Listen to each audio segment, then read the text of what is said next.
దావీదు రచించిన ఈ కీర్తన చాలా గొప్ప కీర్తన. బీదలను కటాక్షించు వారికి 7 ఆశీర్వాదాలు వస్తాయని చెప్తాడు. 1-2-3 బీదలను పట్ల దయ చూపే వారికి, బీదల పట్ల కరుణ చూపే వారికి, బీదలకు సహాయం చేసే వాళ్ళకి 7 రకాలైన ఆశీర్వాదాలు వస్తాయి. మొట్టమొదటిది ధన్యుడు అవుతాడు.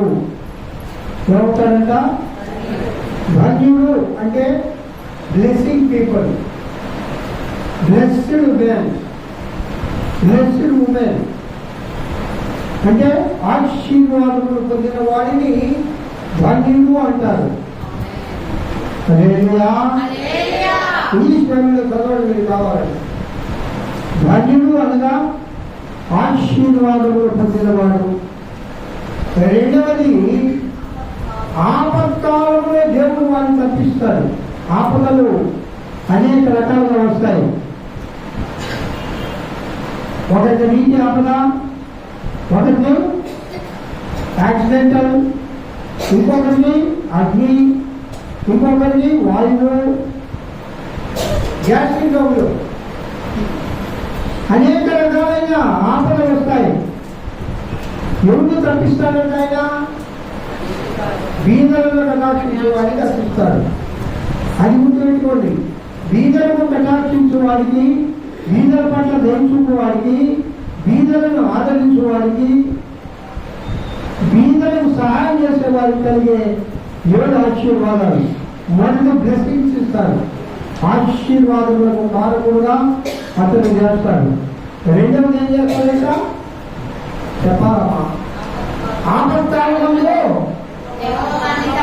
నేను తప్పిస్తాను దేవుడు. పిల్లగా గతకాలంలో మనకు ఎన్నో ఆపదలు వచ్చినాయి. ఒకవేళ నువ్వు బీదలను కటాక్షించకపోయినా, బీదల పట్ల దయచూపకపోయినా దేవుడు నిన్ను అనేక ఆపదలను తప్పించాడు. కానీ ఒక మాట, నువ్వు బీదలను నిజంగా సహాయం చేస్తుంటే, బీదలకు నువ్వు సహాయపడి ఉంటే దేవుడి దగ్గర ఏం చేయవచ్చు? నన్ను ధన్యుడు చేయలేనా, నన్ను ధన్యురాలు చేయి. ఇదిగో ఇంతమంది పేదలనే సహాయం చేశారు. బీదల పట్ల నేను కరుణ చూపిస్తున్నా, బీదలను నేను కనికరిస్తున్నా. కాబట్టి నాకు ఆపద వచ్చింది, నన్ను తప్పించుము. మూడవది అయితే భూమి మీద వాళ్ళు ధన్యుడు. మొట్టమొదటి పరలోక దీవెనలు. ధన్యుడు అంటే 2 రకాలైన ఆశీర్వాదాలు. ఒకటి దీవెనలు, 2 ఆశీర్వాదములు. భూమి మీద కలిగే ఆశీర్వాదాలు, పరలోకంలో వచ్చేవి దీవెనలు. ఆశీర్వాదాలకు దీవెనలకు చాలా తేడా ఉందని నేను చాలాసార్లు చెప్పాను. కావున నువ్వు భూమి మీద ధన్యుడు అవుతావంటే, భూమి మీద నీకు కావలసిన అన్ని దేవుడు ఇస్తాడు. నీకు మంచి ఇల్లు ఇస్తాడు, నీకు మంచి కుటుంబం ఇస్తాడు, నీకు మంచి సంతానం ఇస్తాడు, నీ బిడ్డల దేవుడు ఆశీర్వదిస్తాడు, నీ కుటుంబంలో సమృద్ధిని ఇస్తాడు, నీ కుటుంబంలో కావలసిన ప్రతి అవసరం ఇస్తాడు, నిన్ను ఈ లోకంలో తలగా ఉంచుతాడు. ఎప్పుడో రాయవాయించా అమ్మా అందులో ఏమంటావా? చేయి కానీ లేదు, ఏం పని మాటలేదు. రాయడం అంతేనా? అంతేనా? అలా కాదు. అమ్మ ఆగు, నేను పని చేసుకుంటున్నా, నీకు పెడతాను, నీకు ఇస్తాను అని వారికి దేవుడంట నా పేరంట గిన్నెలు చదివిస్తే ఏమా పరలోక రాజ్యంలో ఎన్ని ఆశీర్వాదాలు ఇస్తాడు. ఆ గిన్నెలు చల్లీలు ఎవరు అడుగుతారు? ఆ గిన్నెలు చల్లీలు పేదవాళ్ళ రూపంలో ప్రభు రావచ్చు. పేదవాళ్ళంటేనే బీదలను కటాక్షించువాడు ధన్యుడన్నాడు. దేవుడా రూపంలో రావచ్చు. అమ్మా కొంచెం నీడి అమ్మా, నీళ్ళు చేయలేవు, మేము 10 రూపాయలు పెట్టి కొనుక్కొచ్చుకుంటాను, మాకు తెచ్చేవాడు లేదు, పో కూడా నీళ్ళు కావాలంటే ఇస్తా. అమ్మా లేదమ్మా నాకు 2 బాటలే కావాలమ్మా లేదు లేదు నాకు మజ్జిగ కావాలమ్మా, మా ఇంట్లో మజ్జిగ లేవు, మా పెళ్లి ముందు మజ్జిగ చేసేయమ్మా, నేను చేసి లేదు చేసిచ్చేవాళ్ళు చాలా మంది ఉన్నారు. ప్రియులారా, ఒక కాలంలో మా చిన్న ప్రాయంలో వదిలమ్మకి కళ్యాణం బాగా తెలుసు. ఊళ్ళోకి వెళ్తే ఏమిచ్చేవాడు తెలుసా? టీ కాదు, ఏమిచ్చేవాడు? చెంబు నిండగా మజ్జిగ ఇచ్చేవాడు. కడుపంతా చల్లగా అయ్యేది. ఎంత ఆరోగ్యకరం అది! ఈ రోజుల్లో పాలు తెచ్చుకుంటున్నారు. పాలు ఏదే కదా వాళ్ళ ఇంట్లో పాలు ఉండవు, వాళ్ళ ఇంట్లో పెరుగు. నేను బాగుంటారు, మనం పెరుగు చేసుకుంటాం కానీ వాళ్ళు పెరుగు పెట్టుకోరు. ఇక్కడ పరలోక ఆశీర్వాదాలు, పరలోక దీవెనలు, భూలోక ఆశీర్వాదాలు. నాలుగవదిగా ఏంటో చెప్పు, వాడిని కాపాడి బ్రతికించును కాదు, వాడి శత్రువులు హింసకు వాడిని అప్పగింపారు. అనేక మంది శత్రువులు ఉన్నారు. మానవుల శత్రువులు సాతాను, వాడు మొదటి శత్రువు. సాతాను హింసకు వాడిని అప్పగించవు. నాలుగవది అయితే రోగశయ మీద యెహోవాని రోగం కలుగగా రోగశయ మీద దేవుడు వాడిని ఆదరిస్తాడు. నీకు రోగం వచ్చిందా, దేవుడు నిన్ను ఆదరిస్తాడు. తర్వాత ఏడవదిగా రోగము కలుగగా నిన్నే వాడిని స్వస్థపరచుదు. హల్లెలూయా! ఆదరణ వేరు, స్వస్థపరచడం వేరు. 7 రకాలైన ఆశీర్వాదాలు బీదలను కటాక్షించు వాటికి వస్తాయి. కాబట్టి పిల్లల మనము బీదలను కటాక్షించను కాక, బీదల ఏళ్ళ దయగలిగి ఉండను కాక. నేనే పేదరాలైపోతే నేనే ఇతరులకు ఏం పెట్టదే అనవచ్చు. నీకంటే పేదలు చాలా మంది ఉన్నారు. నీకంటే నీకు ఇల్లు ఉంది, ఈరోజు ఇల్లు లేని వాడు ఉన్నారు. నీకు వస్త్రం చేసుకోవడానికి వస్త్రహీనులు ఉన్నారు. నీకు తినడానికి ఆహారం ఉంది, ఆహారం 2-3 రోజులు తిన్నవాళ్ళు ఉన్నారు. నీకు సమృద్ధి ఉంది, చాలా మందికి సమృద్ధి లేని వాళ్ళు ఉన్నారు. నీకు మనకంటే చాలా వాళ్ళు పేదలు ఉన్నారు. మన పేదవాళ్ళు మాత్రం కాదు. కూడు, గుడ్డ, ఇల్లు, ఈ 3 ఉంటే వాళ్ళు పేదలు కాదు. తెలంగాణ ఉండొచ్చు కానీ పేదలే కాదు. దేవుడు మన సంఘంలో ఎవ్వరూ పేదలు లేరు. మన సంఘంలో ఎవ్వరూ పేదలు లేరు.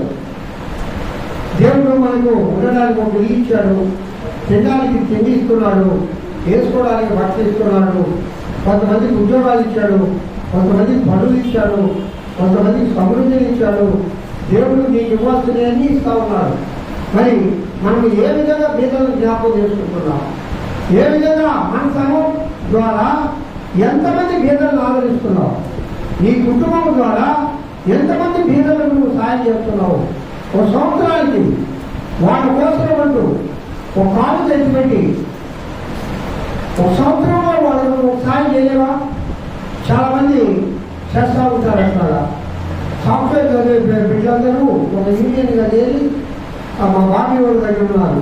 వాళ్ళందరూ ఒక వాట్సాప్ యాప్ పెట్టుకొని ఎవరైనా సరే వాళ్ళు రిక్వెస్ట్ చేస్తే వాళ్ళకి సహాయం చేస్తారు. పేదల వాళ్ళు ఎంత లక్షల రూపాయలు సహాయం చేస్తారు. వాళ్ళు తలా షేర్ చేసుకోవడం ఆ నిల్వ చేసి పెట్టుకుంటారు.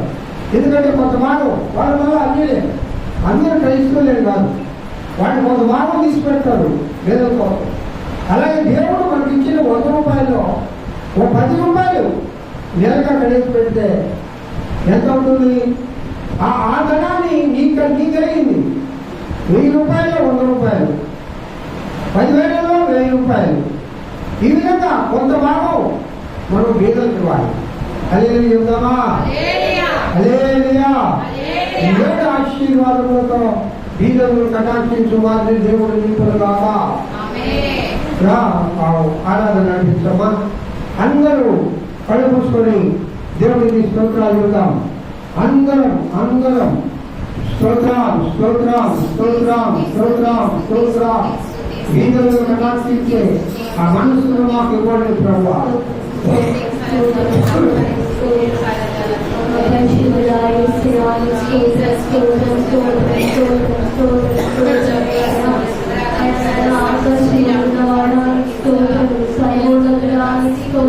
సర్వాధికారి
అందరూ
దేవుని దీవించుగాక. అందరూ కూర్చున్నాం. ఆరాధనలో పాల్గొన్న బిడ్డలందరినీ దేవుడి ఆశీర్వదించి దీవించుగాక. ఏమైనా చేయగలరు. అవును, నీవు దేవుడిని సమర్పించుకుంటే ఆ ప్రభు అవి ఏమైనా చేయగలరు. సమస్తమును సమకూర్చి కలిగించేవాడు ఆయన ఎందుకు విశ్వాసం ఇస్తే ఆయన సమస్తమును సమకూర్చి కలిగిస్తాడు. కానీ సమకూర్చేవాడు లేవు. నమ్ముతాది ఎవరైతే ఇంట్లో సాధ్యమే. సాధ్యమే సాధ్యమే అంతా సాధ్యమే. సాధ్యంగా లేదు. అసాధ్యమైన వాటిని సుసాధ్యము చేయగలిగిన దేవుడు మన యేసయ్య. తప్పనిసరిగా నీవు నమ్మిన దేవుడు ఇది జరగదు అనుకున్నప్పుడు జరిగించే దేవుడు యేసయ్య. ఇది చేయలేము అనుకున్నప్పుడు నీ చేత చేయించే దేవుడు యేసయ్య. నా వల్ల కాదు అనుకున్నప్పుడు నీ ద్వారానే జరిగించేవాడు యేసయ్య. శుభ్రంగా ఆయన పైన ఆధారపడినప్పుడు నా ఆధారం నీవే ప్రభువా, నా కొండ, నా కోట, నా దుర్గము అంటాడు దావీదయ్య. ఇశ్రాయేలు రాజులందరిలో, యూదా రాజులందరిలో చాలా గర్వతుడు. అంత గొప్ప రాజు ఎవరు లేదు. అసలు మొదట ఆయన ఎవరు? గొర్రెలు కాపాడి ఒక గొర్రెలు కాల్చుకునే వాడిని ఇశ్రాయేలీయులకు రాజుగా చేసి ఆ రాజులను ఆయన తర్వాత రాబోయే రాజులందరిలో మొదటి రాజు ఎవరు? సౌలు రాజు. తర్వాత దావీదు, తర్వాత సొలొమోను, తర్వాత సొలొమోను కుమారుడు యెరోబాము. అక్కడ యూదులు ఇశ్రాయేలు వేరైపోయారు. యూదా రాజులు, ఇశ్రాయేలు రాజులు, వీళ్ళందరిలో సుసంపన్నమైన వాళ్ళు. ఆయన అంటాడు, నా అండ, నా కోట, నా ఆధారము నీవేనయ్యా. డబ్బును ఆధారం చేసుకోలేదు, అందాన్ని ఆధారం చేసుకోలేదు, కుమారులను కుమార్తెలను ఆధారం చేసుకోలేదు, బంధువులను ఆధారం చేసుకోలేదు. నా ఆధారం నీవే అన్నాడు. మన ఈ లోకంలో ప్రభువు పైన సంపూర్ణంగా ఆధారపడవు, అప్పుడే ఓడిపోతావు. నీకు అన్ని ఇచ్చిన వాడు దేవుడే, కానీ వాటిని ఆధారం చేసుకోవద్దు. మొదటి ఆధారము ప్రభువే. ఆ తర్వాత నువ్వెవరిపైన ఆధారపడలేదు, అందరూ నీపైన ఆధారపడేటట్టుగా దేవుడు నేను చేస్తాడు. అందరినీ నిన్ను తలగా చేస్తాడు. అందరికీ నువ్వు సహాయం చేసేదానిగా, సహాయం చేసేవాడిగా దేవుడు ఆశీర్వదిస్తాడు. హల్లెలూయా. అందుకే ఏమైనా చేయగలడు ఆయన. ఇంత గొప్ప దేవుని ప్రియులారా మనం ఆరాధించాం. మంచిది. రాత్రికాల సమయంలో నేను నెల్లూరులో కన్నూరుపల్లె అనే గ్రామంలో, నెల్లూరు సిటీలోనే మన సుదయ పాస్టర్ గారు మన సంఘంలో చేశాడు. మనకు బంధువులు బ్రహ్మారెడ్డిపాలెం, వాళ్ళ చర్చి వార్షికోత్సవానికి స్పీకర్ గారు 2 నెలల క్రితం నుంచి ఆయన పిలుచున్నాడు. రాత్రి వెళ్ళారు. నిజంగా ఆ బిడ్డల పాటలు ఎంత చక్కగా పాడుతున్నారమ్మా. సుమారు సంగతి మీకు తెలుసు. ఆయన చాలా స్థితిగా ఉంటాడు ఆరాధనలో. ఒప్పుకోడు, చాలా స్పీడ్గా కూడా మాట్లాడతాడు, కోపడతాడు.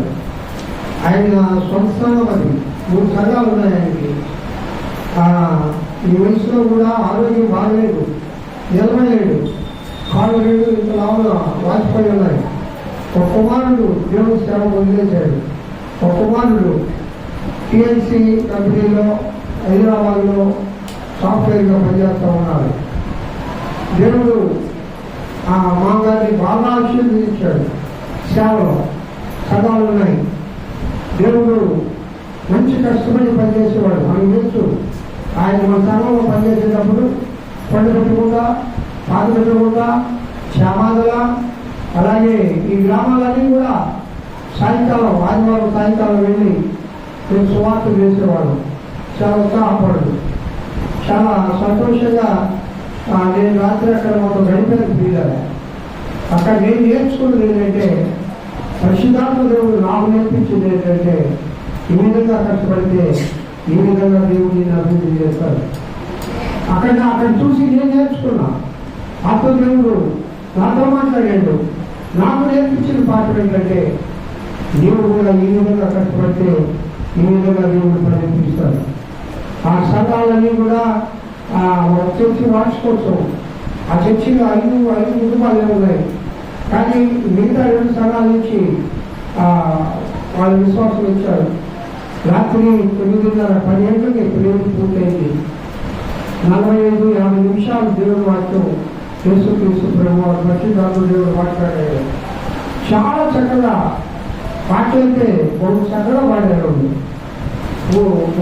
పురుషులు కానీ స్త్రీలు కానీ పోటీలు పడి చక్కగా పాటలు బిడ్డలు యవనస్తులు నడిపించారు. కావున ప్రియుల సంఘము అనేది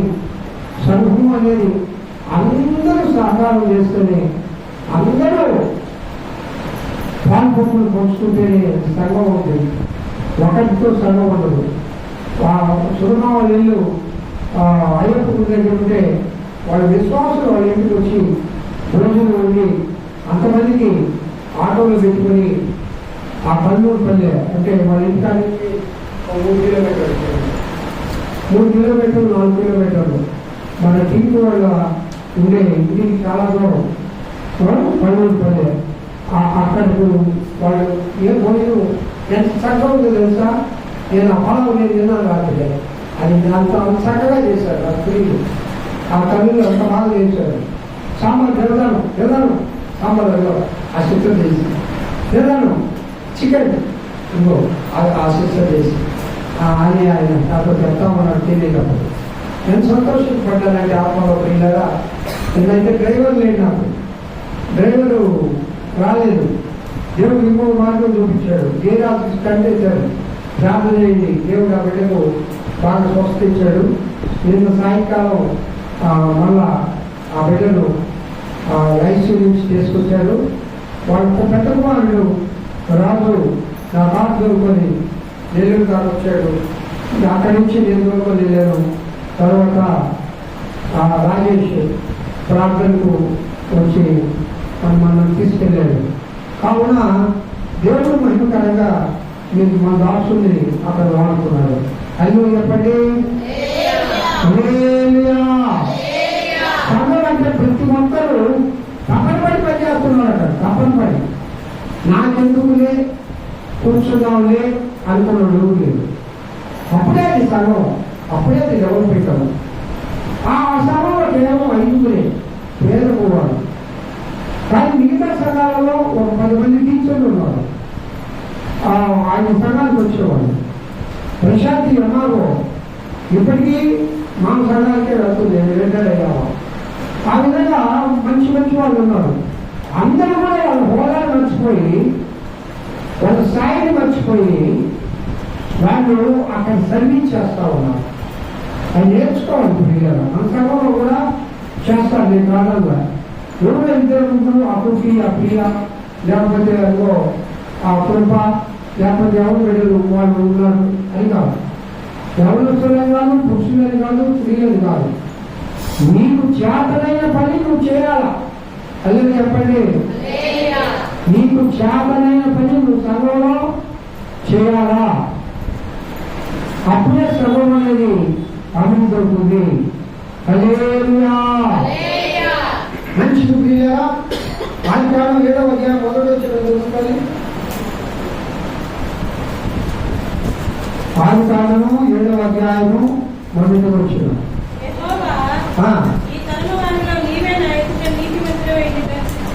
యెహోవా అంటున్నాడు. అమ్మ యెహోవా అని ఒక గీత పెట్టినప్పుడు అక్కడ ఆపాలి. ఇక్కడ యెహోవా చెప్పే మాట అది. యెహోవా ఈ తరం వారిలో కనుక అల్లు చెప్పండి. ఈ వాక్యాన్ని దేవుడు పరిశుద్ధాత్మ దేవుడు మనందరితో మాట్లాడినట్లుగా శాంతమ్మ ప్రార్థన చేయి. అందరూ ప్రార్థన పూర్వకంగా ఆమె ప్రార్థిస్తూ ఉండగా మీరందరూ కూడా పరిశుద్ధాత్మ దేవ నాతో మాట్లాడు, ఈ వాక్యం ద్వారా నన్ను దర్శించు, ఈ వాక్యం ద్వారా నన్ను బలపరచు అని దేవుడు వేడుకోండి.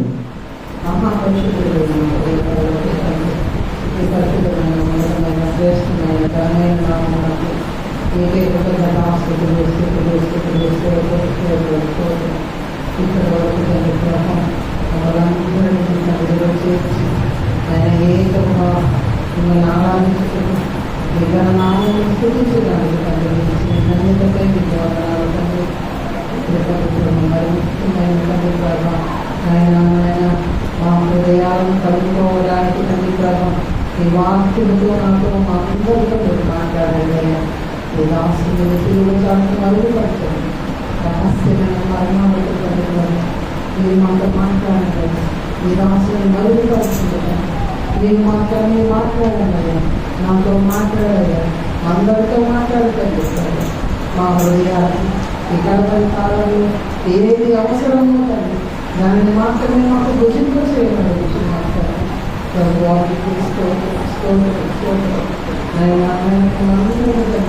మీకు లోబడి ఆయన మీకు నామం స్థితించగలరా అందరూ ముందు మీ కృపలతో మమ్మల్ని ఉంటున్నారు.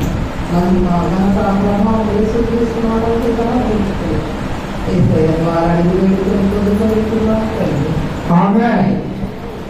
మహారాజువే మా నాయకుడవే నడిపించు మా దైవమే ప్రతి క్షణమున జతే చేరగా ప్రియమైన నా విభురతే మహారాజువే మా నాయకుడవే నడిపించు మా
ప్రతి క్షణమున మనం నడిపించే ఆ దేవదేవుని కృప మనకి తోడుగా ఉండదు కాక. మనము గత దినాల నుండి బైబిల్ గ్రంథంలో ఆదాము నుండి కొన్ని విషయాలు వారి జీవితాలను బట్టి మనం నేర్చుకుంటూ వస్తూ ఉన్నాం. ఇదేమో నోహు గురించి ఈ తరం వారిలో నా ఎదుట నువ్వు నీతి మంతుడవై ఉండుట చూచింది. ఈ తరం వాళ్ళు ఆ తరంలో ఏ తరం ఇది? ఏ తరం అది? ఆదాము తరం అయిపోయింది, షేతు తరం అయిపోయింది, కయ్యూరు హేబెలు తరం అయిపోయింది, హనోకు తరం అయిపోయింది. ఇది నోహు తరము. ఆ నోహు తరము వారిలో ఎవరు కూడా నీతివంతుడు లేరట. ఈ నోహు తరములోనే ఒక విచిత్రమైన జనాలు పుడతారు. దేవుని కుమారులు తర్వాత అధ్యాయంలో రాబడింది. నలుగురు కుమార్తెలు అందంగా ఉండాలని చూసి వాళ్ళు వివాహం చేసుకుంటే ఒక రాక్షస జనాలు వాళ్ళు ఏమంటారమ్మా? నెఫిలీలు. అంటే రాక్షస జనాలు, చాలా బలాఢ్యులు, నెఫిలీలు. అలాంటి తరం వారిలో చెప్పండి, మీకు తెలుసుకో, దేవుడి కుమారులు ఎవరు? నలుగురు కుమార్తెలు ఎవరు? ప్రియా ఎవరు మీకు తెలిసి చెప్పండి, ఇబ్బంది లేదు.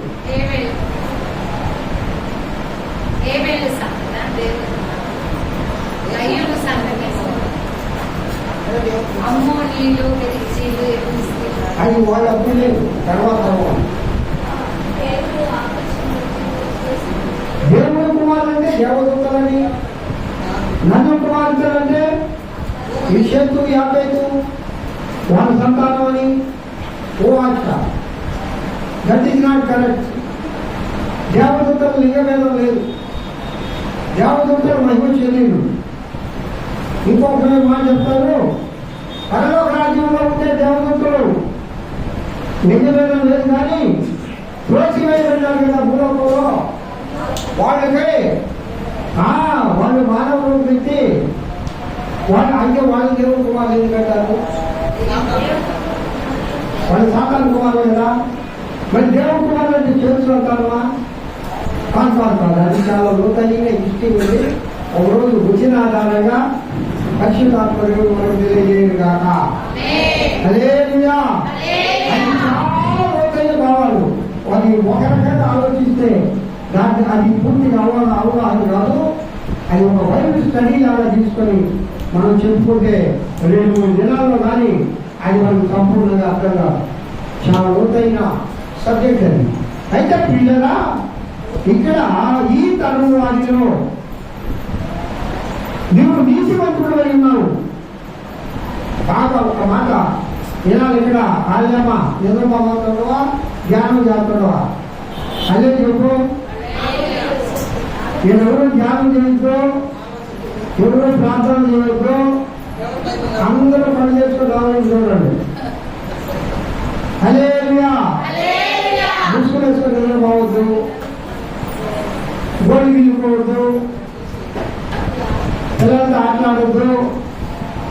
చాలా సీరియస్గా అయినండి. ఇక్కడ ఒక మాట, నీవు నీతిమంతుడై ఉన్నావు అన్నాడు. కాబట్టి నీ ఇంటి వారందరూ మాట ఏంటి? ఇక్కడ నీతిమంతుడు ఎవరు? ఈ తరం వారిలో నీవు నీతిమంతుడు. అయితే నీ ఇంటి వారందరూ కూడా అంటున్నాడు. అంటే అర్థం ఏంటి? నేను నా ఇంటి వాళ్ళు యెహోవాను సేవించదు, మీరు ఎవరైనా సేవించకపోతున్నాడు. ఎవరున్నారు అన్నమాట? హల్లెలూయా. ఇంటి వారందరినీ నడిపించేవాడే నీకు. అప్పుడు ప్రార్థనకున్నాడు. మన ప్రార్థనలో ఎక్కడో లోటు ఉంది, మన నీతిలో ఎక్కడో లోటు ఉంది, మన మన మన మన యొక్క భక్తిలో లోటు ఉంది, మన విశ్వాసంలో లోటు ఉంది. ఇక్కడ బాగా గమనం చేస్తే నీతి మంది ఎవరు? కుటుంబాలుగా ఉంటే ఇక్కడ ఎంతమంది మొగలు ఉండాలా?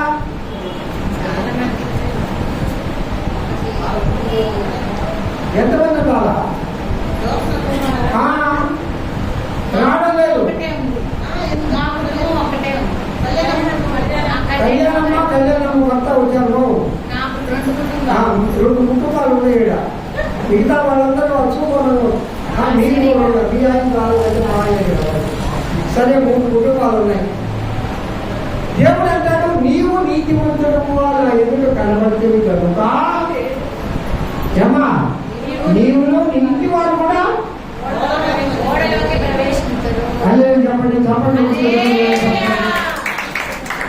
నోహు ఒక్కడే నీతిమంతుడు కాదు, తన కుటుంబం అంతా నీతిమంతుడుగా నడిపించాడు.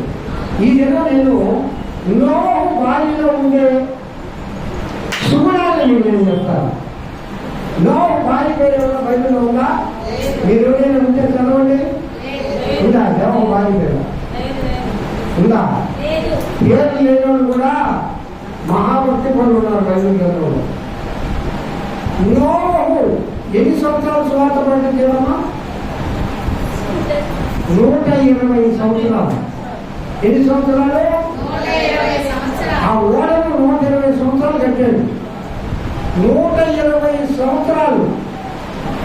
అది అప్పటి వరకు అంత పెద్ద ఓడ భూలో నిర్మించబడలేదు. ఆ ఓడకు వాడిన ఆ పొయ్యి పేరేది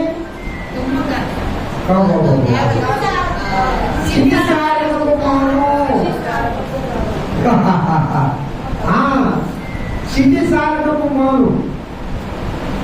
అంత పెద్ద ఓడను నిర్మించుతూ ఉన్నాడు. దేనికోసరం? దేవుడు చెప్పాడు జలప్రలయం వస్తుందని. అప్పటి వరకు భూమి మీద నోహు తరం వరకు వర్షం లేదు. కరెనమా ఇల్లు అప్పటి వరకు వర్షం లేదు. మరి పంటలు ఎట్లా పడ్డాయి? పంటలు ఎట్లా పండినాయంటే భూమి నుండి ఆవిరి, ఇండియావిని, పై నుండి మంచు. ఎప్పుడు గంట చాలా క్లియర్గా చెప్తాడు. అప్పటి వరకు ఎరుగని దానిని చూడని దానిని నోహు నమ్మిన కనుక విశ్వాస విలువ చరిత్రలో మీరు చదవండి. చాలా అప్పటి వరకు వర్షం లేదు భూమి మీద. వర్షం వస్తుంది, జలప్రలయం అంటే తెలియదు. నోహుని అందరూ పిచ్చోడు అనుకున్నారు. ఆయన భార్య నోహు ఏమి చెబితే అది నమ్మింది. మీరైతే నమ్ముతారా?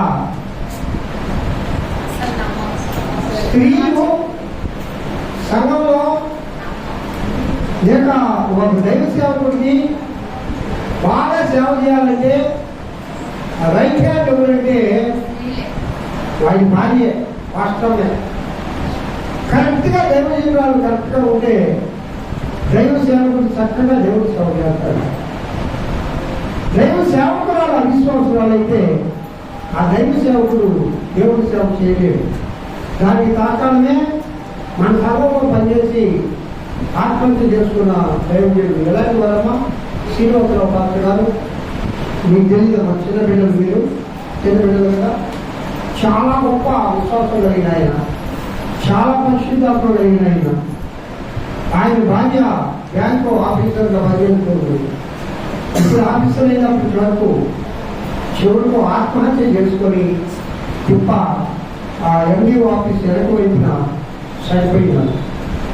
ఆయన చాలా లేదమ్మా. ఆయన బట్ట కూడా ఉద్దేశించి మా ఇంట్లో ఉంది, ఇంట్లో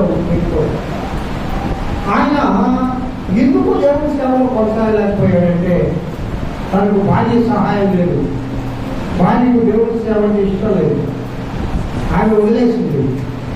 చివరకు మానసికంగా కూలిపోయాడు, సాతానుకు నిలబడిపోయాడు, ఆత్మహత్య చేసుకున్నాడు. చివరికి పురుగు దాగి చనిపోయినాడు. 15 ఘటాల్లోకి వెళ్ళిపోయాడు. అంటే అంత మాత్రమే ఆయన పాపం చేయలేదండి, విశ్వాసం తొలగిపోలే. కానీ సాతాను చేతులు బలహీనుడి చివరికి చనిపోయాడు. కారణం తన భార్య వేధింపులు, తన మామగారి వేధింపులు, అత్తగారి వేధింపులు.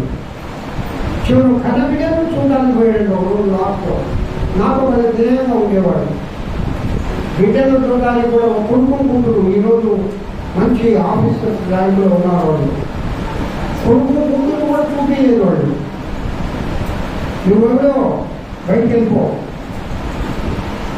అరే నాయనా నేను మీ నాన్నని, నాన్నగారు ఎవడో దూరం పోయేవాడు. అప్పుడు ఆయన మనసు తిరిగిపోయి చివరికి కొన్ని రోజులు ఆహారం లేకుండా ఆ విధంగా ఉండి ఆయన చనిపోవడం జరిగింది. నేను ఎందుకు చెప్తున్నానంటే నోహు భార్య చాలా భక్తిపరురాలు. నోహుకి ఎన్ని సంవత్సరాలు సపోర్ట్ చేసింది? 120 సంవత్సరాలు.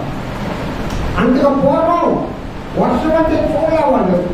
ఇప్పుడు బైబిల్ గ్రంథంలో బూఢ శబ్దం వినపడగానే కన్నురెప్ప మాటలో సజీవులమైన మనము మహిమ శరీరంగా మార్చబడి, మరణించిన వారు మహిమ శరీరంగా మార్చబడి వారు లేస్తారు.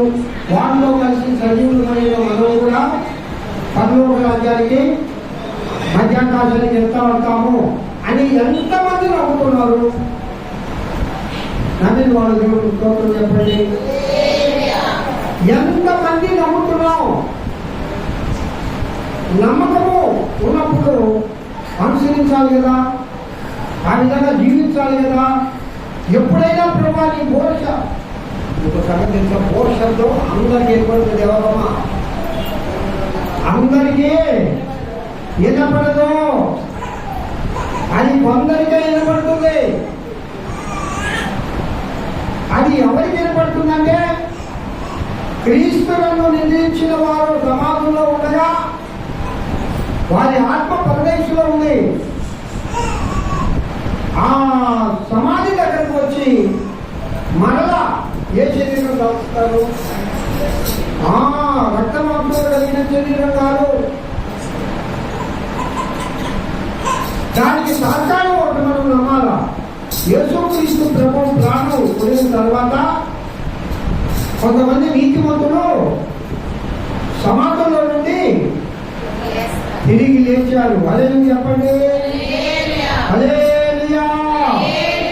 అది నమ్మినప్పుడు ఇది జరుగుతుంది కదా. కాబట్టి దేవుడి కోసం బతకాలి కదా, సేవ చేయి. కొన్ని వేల కోట్ల రూపాయలు ఖర్చు పెట్టాడు. భర్త అనవసరంగా ఖర్చు పెడతా ఉంటే ఏ భార్య కూడా ఒప్పుకోదు. అది అవసరం. అది దేవుడు నోహు భార్యతో చెప్పాడే, నోహుతో చెప్పాడమ్మా. నోహు భార్యతో వెళ్ళా. నోహుకి ఎంతమంది కుమారులు? 50. 3 కోడలు ఉన్నారా? పెళ్లిళ్ళు అయితే కాలేదా? పెళ్లిళ్ళు అయిపోయింది. మనవరాలు లేదు, ఉన్నట్లుగా మనకు బైబిల్లో లేదు. అంటే అప్పుడు ఎంతమంది అందరూ? 8 మంది. 8 మంది. దేవుడు ఎవరితో మాట్లాడాడు? నోహుతోనే మాట్లాడు. ఈ తరము వారిలో నీవు నీతిమంతుడు ఉన్నావు కాబట్టి చికిత్సాలకు మాతో నేను చూపించిన కొలతలతో ఒక ఓడను తయారు చేయి. ఒక జల ప్రళయం రాబోతుంది. అది ఎన్ని రోజులు? 40 రాత్రుల్లో 40 పగళ్ళు. ఇదిగో ఈ ప్రపంచమంతా మునిగిపోతుంది, అందరూ చనిపోతారు. నీవు నీ కుటుంబము మరియు జీవరాశులన్నీ కూడా గంటలుగా రావాలా. అమ్మా ఇక్కడ ఒక మాట వినండి. మనం అది ఏం కాలే, అప్పకుండా ఏమైంది కానీ నేను వేలమైన ఏం కాలే. మీరు డిస్టర్బ్ అవుతా ఉన్నారు. మనం ఇక్కడ ఒక మాట వినాలి. 120 సంవత్సరాలు నువ్వు అక్కడే కూర్చో. అయా విజయనంతగారు కూర్చోని బయట కూర్చో. 120 సంవత్సరాలు ఈ విషయం చెబుతూ ఆ ఓడను కష్టా ఉన్నాడు. ఎవరు కూడా వెళ్ళలేదు.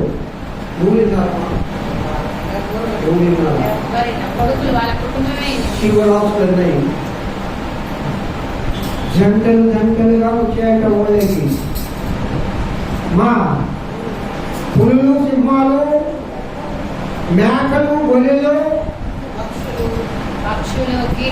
అప్పట్లో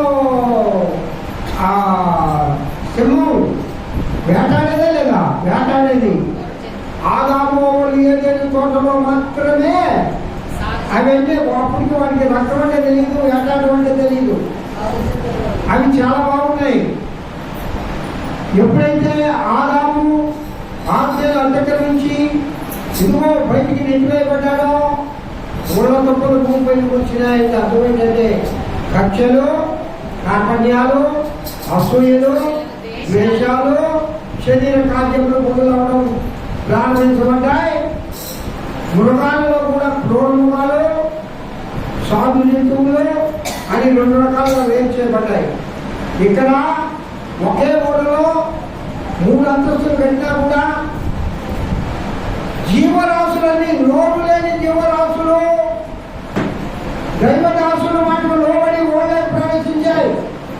అమ్మ నా వైపు చూడన్నా, నోరు లేని జీవరాశులు నోరు మాట్లాడినాయి. నోరు ఉండి జ్ఞానం ఉండి అన్నీ కలిగిన మనుషులు మాత్రం నోరు మాత్రం వినలేదు. హల్లెలూయా చెప్పండి. హల్లెలూయా. అమ్మా, ఒక వ్యక్తి మరణిస్తున్నాడు అంటే కుక్కకు తీసుకోకుండా కొన్ని కుక్కలు వాటికి తెలిసిపోతుంది ముందుగానే. ఇంకొకసారి తుఫాను వస్తుందంటే కొన్ని రకాలైన పక్షులకు తెలిసిపోతుంది. సృష్టిలో ఏ మార్పు జరిగినా ఈ సృష్టిలో ఉండే జీవరాశులు తెలుస్తుంది. అప్పటి వరకు వర్షం లేదు కదా, జంటలుగానే రావాలా. ఆ జంటలు కూడా దేవుడు ఏర్పాటు చేశాడు. తప్పటి దేవుడు పట్టాలి. మిగతా అన్ని కూడా చనిపోయి అవి చనిపోవాలని రూలే లేదు. ప్రతి ఆడ మగ ఒక జంట దేవుడు ఏర్పాటు చేశాడు. అవన్నీ కూడా లోహం ఆ తలుపు తీసుకుని ఉంటే వరుసగా వెళ్ళి అవి ఆ ఓడలో ప్రవేశించాయి. ఇక్కడ 8 మంది మాత్రమే ఓడలో ప్రవేశించబడుతున్నారు. అసలు ఇదంతా జరగడానికి ముఖ్య కారణాలు నోహు భార్య. చప్పటి కొట్టు దేవుడు భయపడతారు. మీరు నమ్మకాలను నమ్మరు కానీ నోహు నీతిమంతులుగా ఉండడానికి కారణం నోహు భార్య. నోహు అన్ని సంవత్సరాలు అంత ధనాన్ని ఖర్చు చేస్తూ దేవుడు వస్తున్నాడు, జలప్రళయం అవుతుంది, వినాశనం అవుతుందని చెప్తా ఉంటే ఒరే ముసలోడా, ఏ పని పడలేదా, ఉన్నదంతా రాజేస్తున్నావు. నీ మాట ఒక్కలేనో లేదు. అందులో 2 కొడుకులు ఉన్నారు, పాలనలు వచ్చారు, మనకు కూడా ఒక ఇల్లు ఉంది, దెబ్బంతా చేస్తున్నారు, నగరంతా ఉన్నాం ఆయన 20 అన్నదా మహాతల్లి స్వార్థమా. ఏ రోజు కూడా నోహు మాటకు ఎదురు చెప్పరా. ఆమె కూడా సాయం చేసింది ఓడగంటలో. కుమారులు సాయం చేశారు, కూతురు సాయం చేశారు, ఇరుగు పొరుగు వారు ఎవరు కూడా సాయం చేయాల. ఎగతా చేస్తున్నారు. వీడికి డబ్బుంది, ఆ డబ్బు ఖర్చు పెట్టడానికే ఏం తెలియదు, ఈ పిచ్చోడు కట్టుకొని అన్నారు. అదే ఒక ఆమె ఉంది, ఒక మహాతల్లి, ఒక ఆయన భార్య. యోగం వారు ఏమన్నది,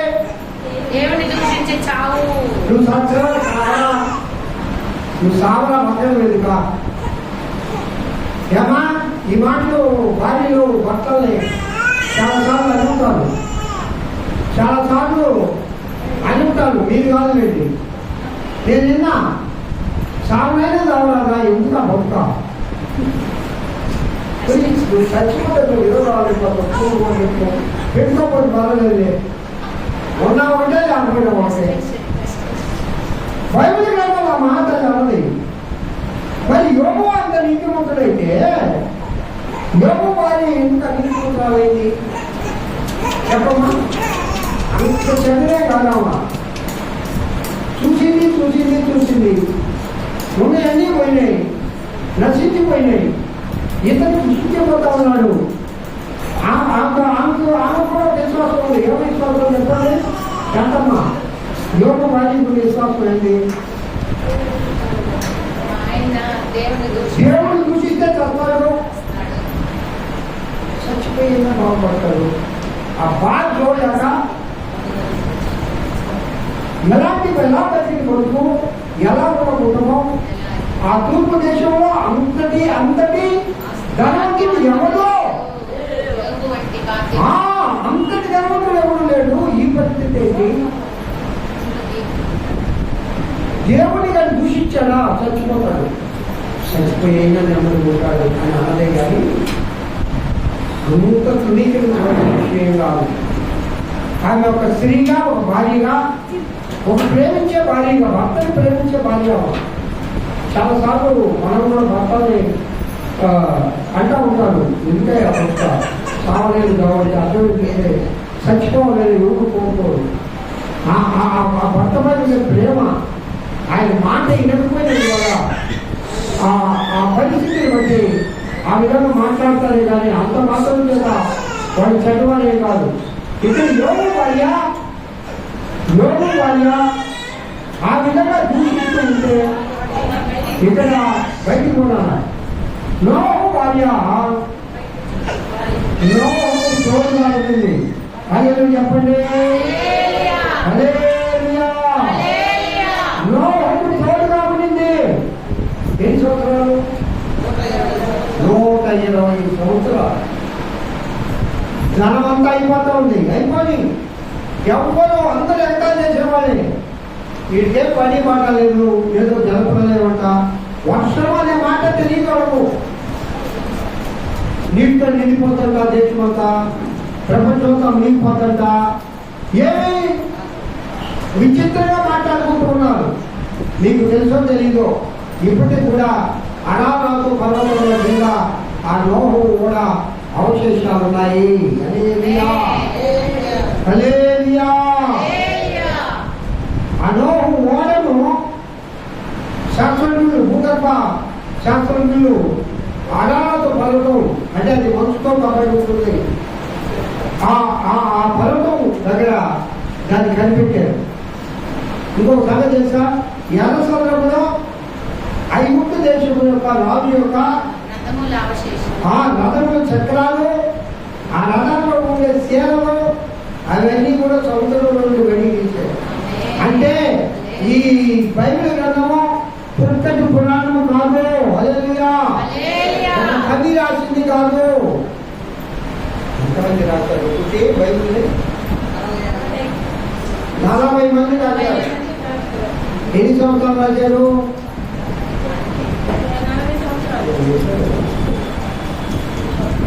40 సంవత్సరాలు. 40 మంది ఒక ప్రాంతంలో లేరు, ఆయా ప్రాంతాల్లో ఉండి రాస్తే, పరిశుద్ధాత్మ దేవుడి ద్వారా రాస్తే ఆది కాండం వరకు ప్రకటన గ్రంథం వరకు ఒకదానికి ఒకటి వ్యతిరేకం కానే కాదు. హల్లెలూయా. పిల్లల ఈ నోహు కాలంలో నిజంగా నోహు భార్యలాగా మన సంఘంలో ఉండే భార్యలందరూ ఉండండి. నోహు మాట వినండి. మీ భర్త నోహు కాకపోవచ్చు,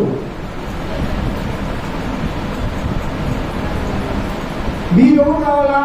నోహు భార్య కావాలి. ఎట్లా కావాలా? మా భర్త నోహు కాదు కదా. ఆ నోహు భార్యకున్న ఆ ఓర్పు మొట్టమొదటిగా స్త్రీకి వరలేదు తెలుసా? రథమా ఏంటి? ఓర్పు. ఓర్చుకోవడం లోపడుకోవడం. కానీ ఎన్ని కష్టాలు పెట్టినా, ఎన్ని శోధనలు పెట్టినా, అసలు సహనశీలి స్త్రీకి ఇంకొక నామం ఏంటి? అంత సహనం కూర్చుకుంటున్నాం. స్త్రీని కొనియాడేది ఎక్కడంటే సహనమే. ఓర్చుకుంటుంది, ప్రతిదానికి ఓర్చుకుంటుంది.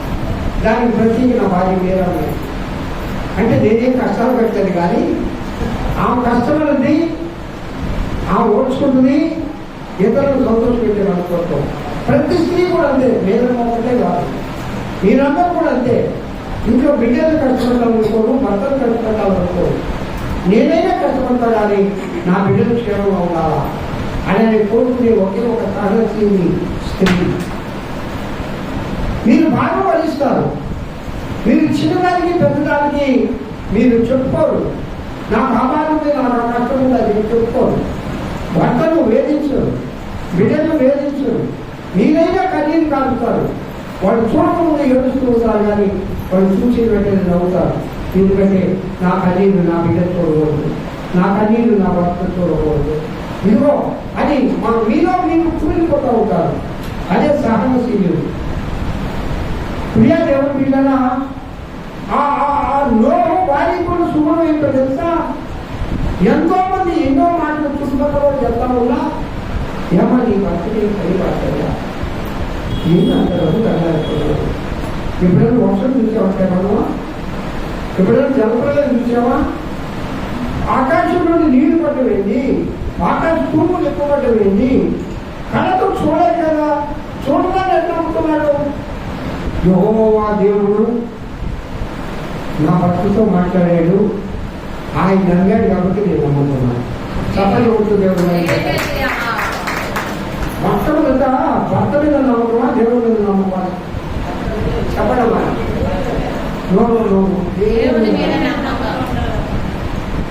భర్త మీద నమ్మకం అనే కదా. యెహోవా దేవుడు అంటే ఆమె కూడా భయభక్తే, ఆమె కూడా నీతిమంతురాలే, ఆమె కూడా ప్రాణపడాలి, ఆమె కూడా నోహుతో కలిసి ప్రయాణించే ఒక మహిళ, ఒక స్త్రీ, ఒక భార్య. సంఘంలో కుటుంబంలో ఏదేది కానీ, కుటుంబమే కానీ సంఘమే కానీ, భార్యాభర్తలు ఒకరికొకరు లోబడి ఇద్దరు కలిసిపోతూ ఉంటే ఆ కుటుంబం చాలా బాగా చక్కగా ఉంటుంది, చాలా అభివృద్ధి చెందుతూ ఉంటుంది. ఆ కుటుంబంలో ఎప్పుడు గొడవలు ఉండవు, ఆ కుటుంబంలో ఎప్పుడు తగులు ఉండవు. భర్త కోపిస్తైనా భార్య ఓర్పు వహిస్తే ఆ తగు అక్కడితో పోతుంది. నువ్వెంత నేనెంత అని దుడ్డు కొట్టుకునే లోపం ఇప్పుడు. అల్లు చెప్పండి, హల్లెలూయా. ఈ సాఫ్ట్వేర్ అనేది అసలు నమ్మకూడదు. బాగా బాగా బాగా బాగా నీ కోసం చెప్తున్నది మాట. సాఫ్ట్వేర్ అసలు నమ్మకూడదు. నువ్వు లక్ష్య, నేను లక్ష్య, ఏమంటుంది నా లక్ష్యం నేను భర్తగా నువ్వేగా నీ దమ్ముకోటి పెట్టు, నీదమ్మా నా నేను దాచుకుంటా, నా జలసాలు నేను తీసుకుంటా. సాఫ్ట్వేర్ వాళ్ళలో చాలా మంది గంటలు విడిపోయిన వాళ్ళు ఎక్కువ ఉన్నారంటే, ఎక్కువ కాలం కలుసుకొని తక్కువ ఉంటారు. ఎందుకంటే మా బాబు ఎంత ఉన్నాడు, నాన్న మా జీతాలు, మా వ్యవహారాలు, మాకు వచ్చే డబ్బు అట్టే ఉంది, పెట్టే ఖర్చు అట్టే ఉంది, కుటుంబంలో జగడాలు కూడా అట్టే ఉంటాయి. కొంతకాలం ఉంటారు, ఒకసారి విడిపోయి ఊరు కొట్టుకోవాలి.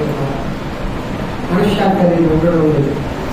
ఎవరో దేవుడు ఎందుకు భయభక్తులు కలిగిన వాళ్ళు, దేవుడు ఎంచుకున్న కుటుంబాలు, లేక అన్యులైన భయము భక్తి కలిగిన స్త్రీలు, అలాగే పురుషులు. ఒకవేళ భార్య తగ్గాలైనా భర్త తగ్గించుకునే కుటుంబం కలిసి ఉన్నాయి, కానీ ఎక్కువగా విడిపోయే కుటుంబాలు ఇప్పుడు మన ఇండియాలో కూడా ఈ సాఫ్ట్వేర్ రంగంలో ఎక్కువైపోయాయి అని చెప్తా ఉన్నాడు. ఆయన అనుకోకుండా చూసి చెప్పాడు. అంటే భర్త మాట భార్య వినాలా, భార్య మాట భర్త వినాలా అవుతా వినాలా? నేను ఎన్న తినాలా? నిజంగా అబద్ధమే ఇది అబద్ధం చెబుతాను. నేను ఎప్పుడు మా భార్య మాట వినాలా. ఇంకొక సంగతి, ఏ విషయం చెప్పేవాడు కాదు, పురుషాహంకాలు ఎక్కువ నాకు అన్నీ నేను చేసేసేవాడిని. అందరికి ఎక్కువ కాబట్టి తర్వాత తగ్గించుకున్నాను. నేను కూడా అందరికి ఎక్కువే సహజంగా పురుషాహంకారం. నాకు ఇంకొంచెం పాయింట్ ఎక్కువ. ఆమె నాకు చేతులు చేస్తున్నా నేను ఆమెను అసలు లెక్క చేసేవాడు కాదు. ఏది కావాలంటే నేను చేసేసేవాడిని. తర్వాత చెప్పండి, అయ్యా ఒక మాట ముందు చెప్పకుండా నువ్వు చెప్పలే, నీ సంగతి అంతే అనేది కానీ అరిగి కూర్చునేది కాదు. మా కళ్యాణంలాగా నాకు మాత్రం నన్ను ప్రేమించింది కాబట్టి నేను ఏమి చెప్పినా ఏం చెప్పకపోయినా అన్నింటికీ ఓటేది. ఇంకో మాట, ఏమ్మా నువ్వు జీతం చేస్తున్నావు కదా, ఇది చేస్తున్నావు కదా, నీ దగ్గర ఒక 10,000 5,000 చూసుకునేది కాదు. ఛార్జీకి డబ్బులు నన్ను అడిగి వారానికి 1000 రూపాయలు సరిపోతాయి. లెక్కలే చెప్పేది మళ్ళా నాకు. నేను ఈ సూర్యుడు వెంట పని చేశాడు. మీ కాకపోతే ఒక 5,000 ఉంచుకోమని స్వార్థమా ఏ రోజు ఉంచుకునేది కాదు. ఏమా నేను ఎట్లా ఖర్చు పెడుతున్నాను చెప్తున్నాను. నాకేం బాధయ్యా, నన్ను ప్రశాంతంగా ఒకటి ఆ బాధ లేదో ఆ కష్టాలు లేదో నువ్వే పోను. నువ్వు కుటుంబానికి తెలుగు చేయు, బిడ్డకు తెలుగు చేయు, నాకు తెలుసు. చేసావా నువ్వే బాగా నేను కాదు కదా అని సింపుల్గా లేదు. ఆ మనస్తత్వం ఎంతమందికి వస్తున్నామా? ఆ మనస్తత్వం 1,48,575 రూపాయలు ఆమె రిటైర్మెంట్ అప్పుడు ఆ సంవత్సరంలో ఒక నెలకు ఆమె వచ్చింది జీతం. అంత సంపాదిస్తూ కూడా నా మాట ఎప్పుడు లోబడి ఉండేది. ఒకవేళ ఈ నోహు భార్య కూడా నోహు ఆ విధంగా లోబడి ఉంటుంది. ఎన్ని కోట్ల రూపాయలు ఖర్చు అవుతాయి. అయినా కూడా ఏనాడు కూడా ప్రశ్నించలా. ఎందుకయ్యా వ్యర్థంగా ఆ శిక్షాలను మందించి ఓడవుతారు. నోహు ఒకటే తయారు చేసింది. నోహు కుటుంబం 8 మందే కాదు, అనేక మంది కూలీలు పెట్టాడు. ఆ శిక్షా కుటుంబాన్ని ఎక్కడ దొరుకుతుందో ఆ దేశానికి కదా పిల్లలు కొన్ని 100 కిలోమీటర్ల దూరంలో నుంచి ఆ శిక్షా కుటుంబాన్ని తేవాలంట. బైబిల్ పండితులు రాశారు. ఆ గ్రంథం నా దగ్గర నుంచి మీకు చదివిస్తారు. ఎంతో ఖర్చుతో కూడిన పని. అంత కష్టపడి దేవుని మాట మీద నమ్మకం ఉంచి పనిచేస్తూ ఉన్నప్పుడు నోహు భార్య ఎంతో ఓర్పుగా, ఎంతో మెలకువగా దేవుని మాట తన భర్త ఏ విధంగా నమ్మాడో ఈమె కూడా దేవుని ఎందుకు భయభక్తులు కలిగిన స్త్రీ. దేవుని మాట ఎందుకు నమ్మకం ఉంచిన స్త్రీ. ఒక కుటుంబము నోహు కుటుంబంలాగా ఉండాలంటే భార్య భర్తలు ఇరువురు ప్రార్థనాపరులై ఉండాలి. హల్లెలూయా. ఇప్పుడు ఫ్యాషన్ అయిపోయింది. మా ఇప్పటికి పోయినాము, నేను ఇంట్లో ఉంటా, ఈ ఇంకేం చేస్తాడు, నేను టీవీలో వాక్యం విన్నాను, అమ్మతో చెప్తాడు భార్యకి ఇంటికి పోగానే. నిన్నా కూడా పడుకొని ఏంది నువ్వు టీవీలో వాక్యం వినేది? దేవుడి సంఘానికి వచ్చే ఆశీర్వాదం లేదు కదా, దేవుడి సంఘంలో ఉంటే ఆశీర్వాదం లేదు కదా. దేవుడు నీతో మాట్లాడితే డైరెక్ట్ గా వింటా ఉంటే ఆశీర్వాదం లేదు కదా. కావున పిల్లరా, నోహు భార్య లాంటి నీతిమంతం కలిగి ఉండాలి, విశ్వాసం కలిగి ఉండాలి. ఎప్పుడైతే దేవుని యందు భయభక్తులు కలిగిన స్త్రీలు ఎవరికి లోబడతారు? చెప్పడము నిజమా? దేవుని యందు భయభక్తులు కలిగి ఉన్నాము. అది తాత్కాలం ఏంటంటే నీ భక్తకు నువ్వు లోబడ్డావు కాబట్టి దేవుడు భయపడతాడు. ఒక్క మాటలు మాట్లాడుతూ నేను భక్తి కలిగి ఉన్నానని మాట్లాడుతూనే ఒక భక్తులు పడుతున్నా అంటే నేను దేవుడికి వెళ్ళాలని బట్టి చెప్తాను. భక్తులు లోపడాల్సిందే. మంచోడు కానీ చెడ్డోడు కాదు. లోపడు, ప్రార్థించు, ఓపికతో ఉండు, ప్రభు కార్యం చేస్తాడు. కాబట్టి రోజు దేవుడు భయపడతాడు. నోహు భార్య లాంటి భార్యలు అనుకుంటే ఎంత బాగుందో, ఆ కుటుంబాలు ఎంత బాగుంటాయి. నోహు బిడ్డలు కూడా మా కుమారులు ఎలా ఉంచుతారా, ఆశ్రమంలో పగలు పెడుతున్నావే ఆయన ఎలాగైనా ప్రశ్నించారా తండ్రిని, మాకు పంచాలి కదా. ఇప్పుడైతే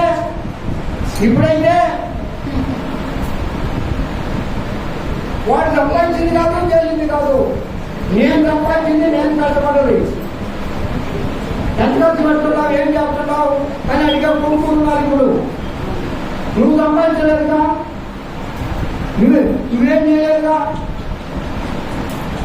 నువ్వు నాకు ఇయ్యేదిగా, నా డబ్బులు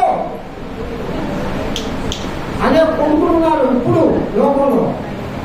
కానీ ఈ నోహు కుమారులు కూడా ఏ విధంగా పెంచాలంటే, మా కుమారులు కానీ కుమార్తెలు కానీ భయభక్తులు కలిగిన కావాలంటే దానికి ఒకరే ఒకరు కారణం. తల్లి దేవుని ఎందుకు భయభక్తులు కలిగి ఉంటే తప్పనిసరిగా ఆ కుమారులు ఆ కుమార్తెలు భయభక్తులు కలిగి ఉంటారు. చప్పట్లు ఉంటుంది. తల్లి ప్రార్థనాపరురాలైతే, తల్లి దేవుడికి లోబడి ఉంటే, తల్లి విశ్వాసురాలైతే తప్పనిసరిగా బిడ్డలు విశ్వాసులుగా మారుతారు. తల్లిని బట్టి చాలా మంది చెప్తారు, మా అమ్మను బట్టి నేను మారాను, మా అమ్మలో ఈ సుగుణాలు ఉన్నాయి. నాన్న అనే మాట పక్కన పడేయండి. మీకు వాళ్ళు తల్లిని అనుసరిస్తారు. కుమార్తెలైతే, కుమార్తెలైనా కూడా తల్లిని అనుసరిస్తారు. మా తల్లి ఎంత సాహసి, ఎంత ఓర్పు, ఎంత మా నాన్న ఎంత కష్టపడినా ఎప్పుడు నవ్వుతూ ఉండేదే కానీ ఆమె దుఃఖాన్ని ఎప్పుడు మాకు చూపించలేదు. ఆమె బాధ పడింది కానీ, ఆమె కన్నీళ్ళు ఆమె వచ్చింది కానీ మమ్మల్ని ఎప్పుడు నవ్వించేది నా తల్లి అని చెప్పి చెప్పుకునే కుమార్తెలు ఉన్నారు. అంటే నోహు నీతిమంతుడై ఉండడానికి ముఖ్య కారకురాలు ఎవరనగా నోహు భార్య. తప్పకుండా నోహు భార్య. నోహు భార్యలో ఉండే గుణగణాలు ఒక 3-4 చెప్తాయినండి. చెప్పుకున్నాం ఆల్రెడీ, తూకిగా చెప్పుకొని ముగించుకున్నాం. ఒకటి, యెహోవా మాట యందు నమ్మకం. నోహు ఏ విధంగా నమ్మాడో నోహు భార్య కూడా ఆ విధంగా నమ్మాడు. ఏంటో నోహు నీతిమంతుడు, నోహు భార్య కూడా నీతిమంతురాలి, నీతిమంతుడు కలిగి జీవించింది. నోహుకు లోబడింది. ఇంకా చెప్పకుంటే దేవుని యందు భయభక్తులు కలిగిన స్త్రీ అంటే భర్తకే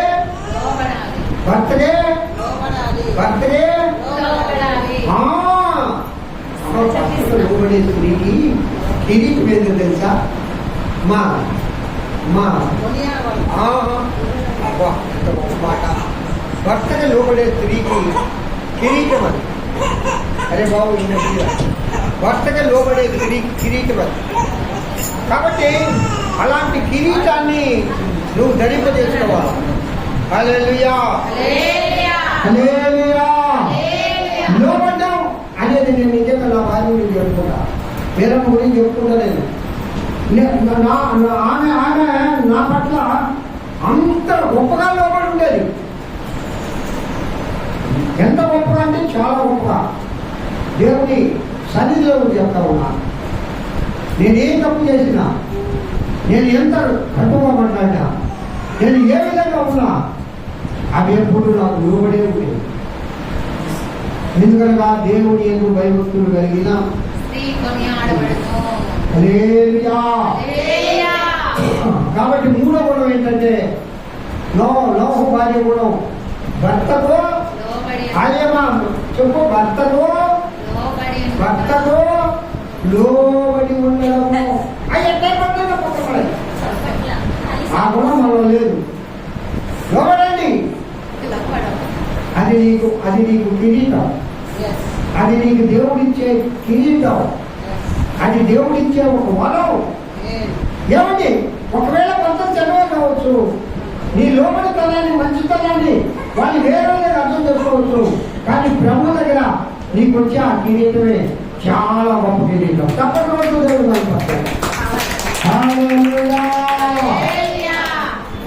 ఇప్పుడు నోహు భార్యలో ఉండే కూడా చెప్పండి. ఒకటి, దేవుని మాట మీద నమ్మకం. 2, నీతిమంతురాలు. నమ్మిన వాళ్ళు నీతిమంతులుగా ఎంచబడుతుంది, మార్చబడుతుంది, విశ్వాసులా. 3వది, ఆమె భర్తకు ఎంత వరకు పడింది? ఎంతవరకు? మరణాంత వరకు. ప్రతిజ్ఞ చేసే పెళ్లిలో ప్రతిజ్ఞ చేస్తాం కదా, కష్టపడు ప్రతిజ్ఞ చేసినప్పుడు ప్రతిజ్ఞ చేస్తున్నాము. కష్టపడు వ్యాధి బాధ అమ్మ దేవుని స్తోత్రం. తప్పడు కొట్టాలి దేవుడు. అందరూ కూడా మనం మా రాయలు అయితే బయలు ఉండదు. మా బాగాలేకపోయినా మా అన్ని ఇప్పుడు కళ్ళాలు అయితే భయపెడతాం. ఆయన పైకి లేకపోతే బయట అంటే ఒక లోపడే మనస్తత్వం, లోపడ్డం. కాబట్టి నోహు వారిలో ఉండే ఆ 3 గుణగణాల వల్ల ఆమె బైబిల్ గ్రంథంలో నీతిమంతురాలుగా మార్చబడింది. కపటంతో దేవుని మహిమపరచండి. హల్లెలూయా. ఇంకో పొరుగు చెప్పనా, ఆమె ఆ విధంగా సహకరించింది కాబట్టి నోహు నీతిమంతుడయ్యాడు. బాగానండి. ఆమె ఆ విధంగా సహకరించింది కాబట్టి తన ముగ్గురు కుమారులను రక్షించుకోగలిగింది, ముగ్గురు కోటలను రక్షించుకోగలిగింది. చివరకు ఈ తరము వారిలో నీవు నా ఎదుట నీతిమంతుడుగా కనబడినందున అనే మాట దేవుని నోట్లోకి వచ్చిందంటే దానికి ముఖ్య కారణము నోహు భార్య. హల్లెలూయా చెప్పండి, హల్లెలూయా చెప్పండి, హల్లెలూయా చెప్పండి. నోహు భార్యలో అంత గొప్ప గుణం ఉంది. మనం కూడా నోహు భార్య వలె మన భార్యలందరూ అవుదురు గాక, ఆ గుణగణాలన్నీ కలిగి ఉందురు గాక.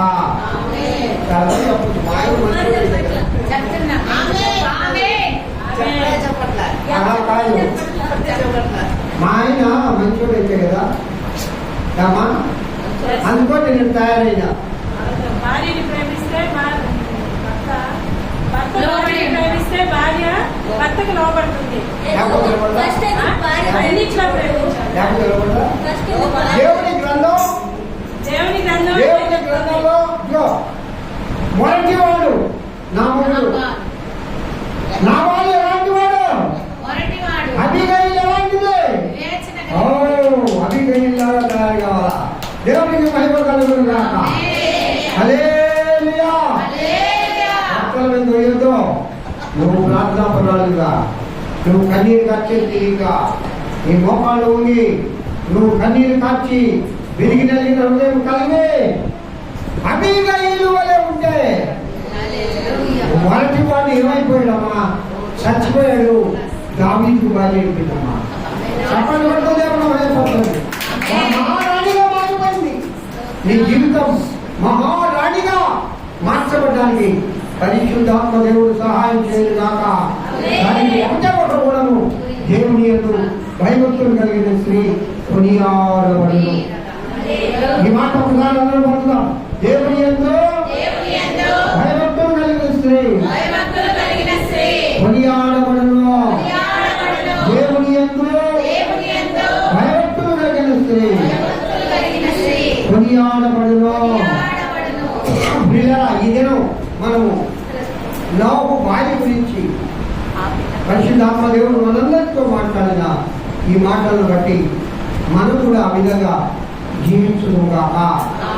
ఆ మంచి సుగుణాలు పురుషులకే కానీ స్త్రీలకే కానీ నోహు భార్యలో ఉన్న సుగుణాలు మనం కూడా పొందుగాక, అనుసరించముగాక, అంత గొప్ప పేరును సంపాదించుకున్నాగాక.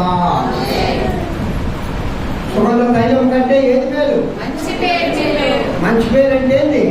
దేవుని యందు భయభక్తులు కలిగిన స్త్రీ కొనియాడబడును. దేవుని వాక్యం దీనికి ఆశీర్వదించుగాక. ప్రార్థన చేసుకుందాం. కళ్యాణమ్మ ప్రార్థన చేయ వాక్యాన్ని బట్టి